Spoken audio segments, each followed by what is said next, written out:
Assalamualaikum warahmatullahi wabarakatuh. Kembali lagi dengan Kimia Edukasi. Kali ini Kimia Edukasi akan membahas mengenai tetapan kesetimbangan konsentrasi atau disingkat dengan KC.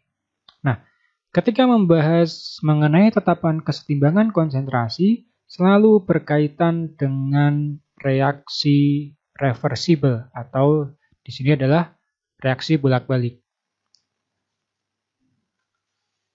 A kecil A ditambah B kecil B, kemudian terjadi reaksi bolak-balik menghasilkan C kecil C besar, D kecil D besar.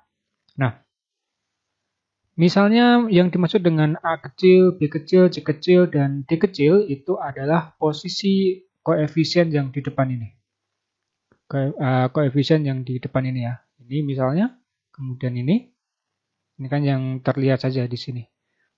Kemudian ini tidak ada.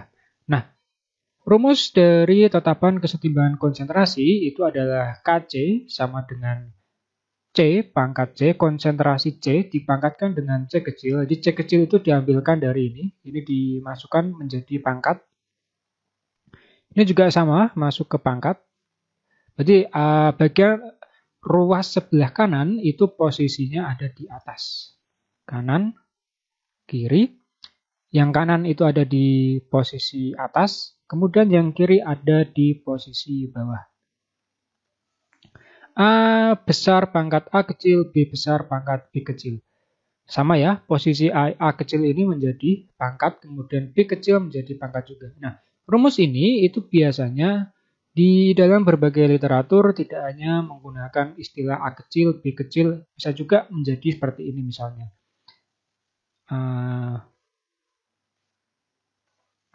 PA plus QB, kemudian terjadi reaksi bolak-balik menjadi RC plus SD misalnya. Jadi ini biasanya nanti tergantung buku paketnya, dia mau pakai huruf apa terserah, yang penting biasanya memakai huruf kecil, biasa seperti itu untuk membedakan antara koefisien dengan jumlah konsentrasinya. Nah, di sini ada beberapa contoh di mana nanti biasanya kalau di soal yang sering ditanyakan adalah rumus dari tetapan kesetimbangan konsentrasi dari reaksi tersebut itu seperti apa. Nah, kita bahas dulu yang bawah di sebelah sini, berarti KC sama dengan, nah seperti ini. Yang atas adalah posisi produk ini, atau ruas sebelah kanan. Sehingga di sini H2, di H2 ini tidak ada pangkatnya, karena koefisien di sini adalah 1. Jadi ketika tidak ada angkanya di bagian depan koefisiennya, maka dianggap 1. Atau bisa juga dituliskan, kalau mau dituliskan ya pangkat 1 kan hasilnya sama saja, tapi kebanyakan memang tidak perlu ditulis. Kemudian sampingnya adalah I2. Nah, seperti ini. Ini adalah produk atau yang sebelah kanan. Kemudian yang sebelah kiri ada di bagian bawah. Hanya ada HI ini ya. Berarti yang bawah adalah seperti ini. HI. Dipangkatkan dengan 2. 2 ini adalah berasal dari koefisien yang di depan ini. Nah, sebelum saya lanjutkan ke posisi KC yang berikutnya, ada beberapa hal yang perlu diperhatikan, di mana dalam suatu wujud zat itu nanti ada gas, liquid, saya urutkan aja biar enak, gas, kemudian larutan atau aqueous ya, kemudian ada solid, dan yang ketiga ada yang namanya L atau cairan. Dari keempat fase ini, nanti yang bisa masuk ke dalam rumus ini, yang ditulis di dalam rumus adalah ketika fasenya gas dan aqueous saja. Jadi ini masuk ke rumus. Kemudian jika fasenya adalah solid dan liquid, maka ini dia tidak perlu dimasukkan ke dalam rumus. Jadi tidak perlu ditulis dalam rumus. Contohnya nanti yang bawah ini. Nah, langsung saja pada contoh yang bawah ini adalah C dalam wujud solid ya, padatan, ditambah dengan gas CO2 menjadi 2CO dalam bentuk gas. Maka posisi dilihat pada fasenya, maka yang S ini kita tahu bahwa S tidak perlu dimasukkan rumus. Jadi yang C ini nanti tidak perlu dimasukkan ke dalam rumus tetapan kesetimbangan konsentrasi. Sehingga harga KC itu sama dengan masukkan yang ruas sebelah kanan dulu yang atas, berarti di sini CO. Nah, kuadrat pangkat 2. Yang bawah itu hanya CO2 saja. Nah, seperti ini. Jadi yang C dalam bentuk solid atau padatan ini dia tidak perlu dimasukkan ke dalam rumus KC. Itu yang perlu diingat-ingat.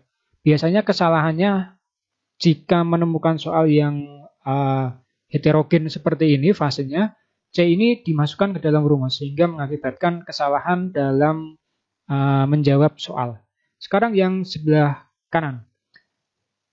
Zn plus Cu2 plus terjadi reaksi bolak-balik menghasilkan Zn2 plus dalam wujud aquos plus Cu dalam wujud solid.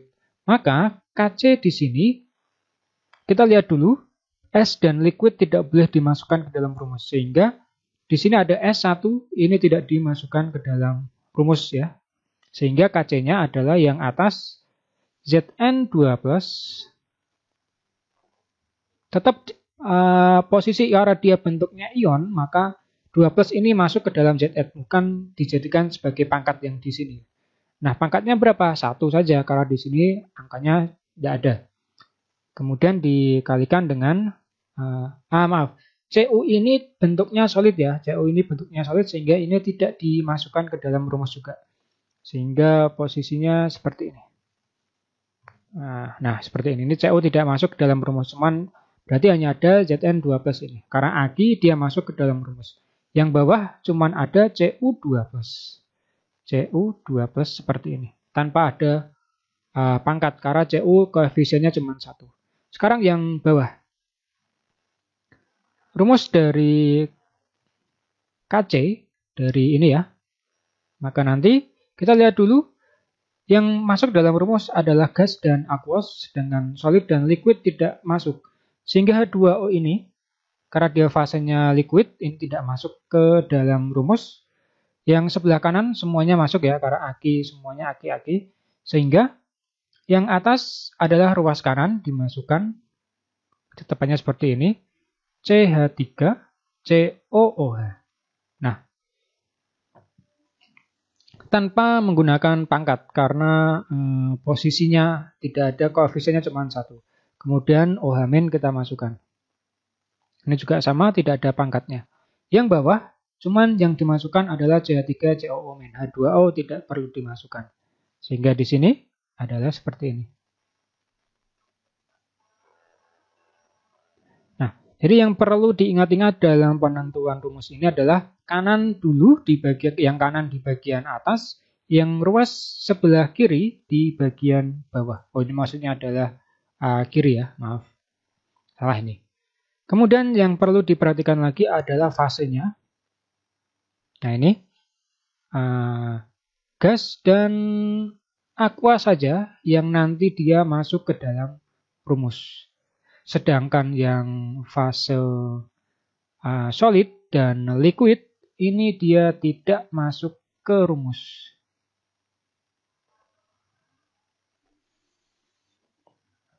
Oke, jadi itu penjelasan mengenai bagaimana membuat rumus tetapan kesetimbangan konsentrasi.